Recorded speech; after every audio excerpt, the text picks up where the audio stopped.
ಇವತ್ತು ಇಡೀ ಕರ್ನಾಟಕದಲ್ಲಿ ಕನ್ನಡಿಗರನ್ನ ಭಾರತೀಯರನ್ನ ಒಡೆದು ಬೇರೆ ಬೇರೆ ಮಾಡುವ ಕೆಲಸವನ್ನ ಕೋಮುವಾದಿ ಬಿಜೆಪಿ ಆರ್ಎಸ್ಎಸ್ ಮಾಡುತ್ತಿದೆ. ನಾವು ಸಂವಿಧಾನವನ್ನ ಗೌರವಿಸುವವರಾಗಿದ್ದು ಕ್ರಿಶ್ಚಿಯನ್ನರಿಗೆ ಬೈಬಲ್, ಮುಸ್ಲಿಮರಿಗೆ ಕುರಾನ್, ಹಿಂದೂಗಳಿಗೆ ಭಗವದ್ಗೀತೆಯೇ ಸಂವಿಧಾನವಾಗಿದ್ದು ನಾವೆಲ್ಲರೂ ಒಂದಾಗಿ ಕೋಮುವಾದಿಗಳಿಗೆ ನಮ್ಮ ಶಕ್ತಿಯನ್ನ ತೋರಿಸಬೇಕಾಗಿದೆ ಎಂದು ರಾಜ್ಯ ಯುವ ಕಾಂಗ್ರೆಸ್ ಅಧ್ಯಕ್ಷ ಮೊಹಮ್ಮದ್ ಹಾರಿಸ್ ನಲಪಾಡ್ ಹೇಳಿದರು.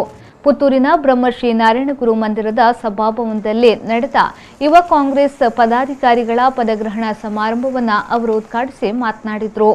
ಬಿಜೆಪಿಯವರು ಸಾಮಾಜಿಕ ಜಾಲತಾಣಗಳಲ್ಲಿ ಸುಳ್ಳು ಮಾಹಿತಿಯನ್ನ ಹರಡಿ ಸಮಾಜವನ್ನ ಕೆಡಿಸುವ ಕೆಲಸವನ್ನ ಮಾಡುತ್ತಿದ್ದು ಇದನ್ನ ತಡೆಯುವ ನಿಟ್ಟಿನಲ್ಲಿ ಯುವ ಕಾಂಗ್ರೆಸ್ ವತಿಯಿಂದ ಪ್ರತಿ ಬೂತ್ ಮಟ್ಟದಲ್ಲಿ ಡಿಜಿಟಲ್ ಯೂತ್ ರಚಿಸಬೇಕು. ಪ್ರತಿ ಬೂತ್ ಮಟ್ಟದಲ್ಲಿ ಕ್ರಿಯಾಶೀಲರಾಗಿರುವ ಒಬ್ಬರನ್ನ ಆಯ್ಕೆ ಮಾಡಿ ಇಡೀ ಬ್ಲಾಕ್ ವ್ಯಾಪ್ತಿಯ ಪಟ್ಟಿಯನ್ನ ನೀಡಬೇಕು ಎಂದು ಹೇಳಿದರು. ಎಲ್ಲರೂ ಕೂಡ ಕಾಂಗ್ರೆಸ್ ಪಕ್ಷ ಒಂದೇ ಪಕ್ಷ, ನಮ್ಮೆಲ್ಲರನ್ನು ಜೊತೆ ಕರ್ಕೊಂಡು ಹೋಗುವಂತ ಪಕ್ಷ. ನಾವೆಲ್ಲ ಕೆಲವು ವರ್ಷಗಳ ಹಿಂದೆ 2014ರಲ್ಲಿ ನಮ್ಮ ಮಾನ್ಯ ಪ್ರಧಾನಮಂತ್ರಿಗಳು ಪ್ರೈಮ್ ಮಿನಿಸ್ಟರ್ ಆಗುವಾಗ ನಾವೆಲ್ಲ ತುಂಬಾ ಕನಸ್ಕೊಂಡ್ವಿ. ಈ ಭಾಗದ ಜನ ಅಂತೂ ತುಂಬಾ ಜಾಸ್ತಿ ಕನಸ್ಕೊಂಡ್ರಿ.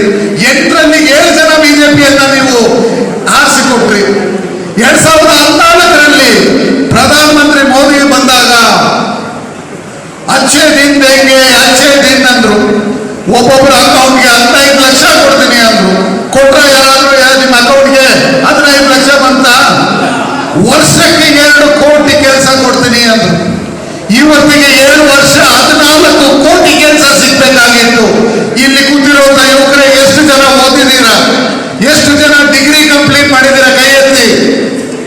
ಎಷ್ಟು ಜನ ಡಿಗ್ರಿ ಕಂಪ್ಲೀಟ್ ಮಾಡಿದಿರ? ಕೈ ಎತ್ತಿ. ಎಷ್ಟು ಜನ ಡಿಗ್ರಿ ಕಂಪ್ಲೀಟ್ ಮಾಡಿ ಕೆಲಸ ಸಿಕ್ಕಿದೆ? ಕೈ ಎತ್ತಿ. ನನ್ನ ಯುವಕ ಮಿತ್ರರಿಗೆ ಕೆಲಸ ಸಿಗ್ತಾ ಇಲ್ಲ. ಈ ದೇಶದಲ್ಲಿ ಇರುವಂತ ದುರ್ವಲತೆ, ನಮ್ಮಂತ ಯುವಕರು ಹಾಳಾಗ್ತಾ ಇದ್ದಾರೆ ಅಂದ್ರೆ ನಮಗೆ ಕೆಲಸ ಇಲ್ಲದೆ ಇರೋದ್ರಿಂದ. ನಾವು ಮಾತಾಡಿದ್ರೆ ಅವ್ರು ಹೇಳಿದ್ರು ಅಚ್ಚೇ ದಿನ ಅಂತ. ಪೆಟ್ರೋಲ್ ಬೆಲೆ ಬುರೇ ದಿನದಲ್ಲಿ 65 ರೂಪಾಯಿ ಇತ್ತು. ಗ್ಯಾಸಿನ ಬೆಲೆ 450 ರೂಪಾಯಿ ಇತ್ತು. ಆದ್ರೆ ಇವತ್ತು ಗ್ಯಾಸಿನ ಬೆಲೆ 950 ರೂಪಾಯಿ, ಡೀಸೆಲ್ನ ಬೆಲೆ, ಪೆಟ್ರೋಲ್ನ ಬೆಲೆ 100 ರೂಪಾಯಿ ಹೋಗಿದೆ.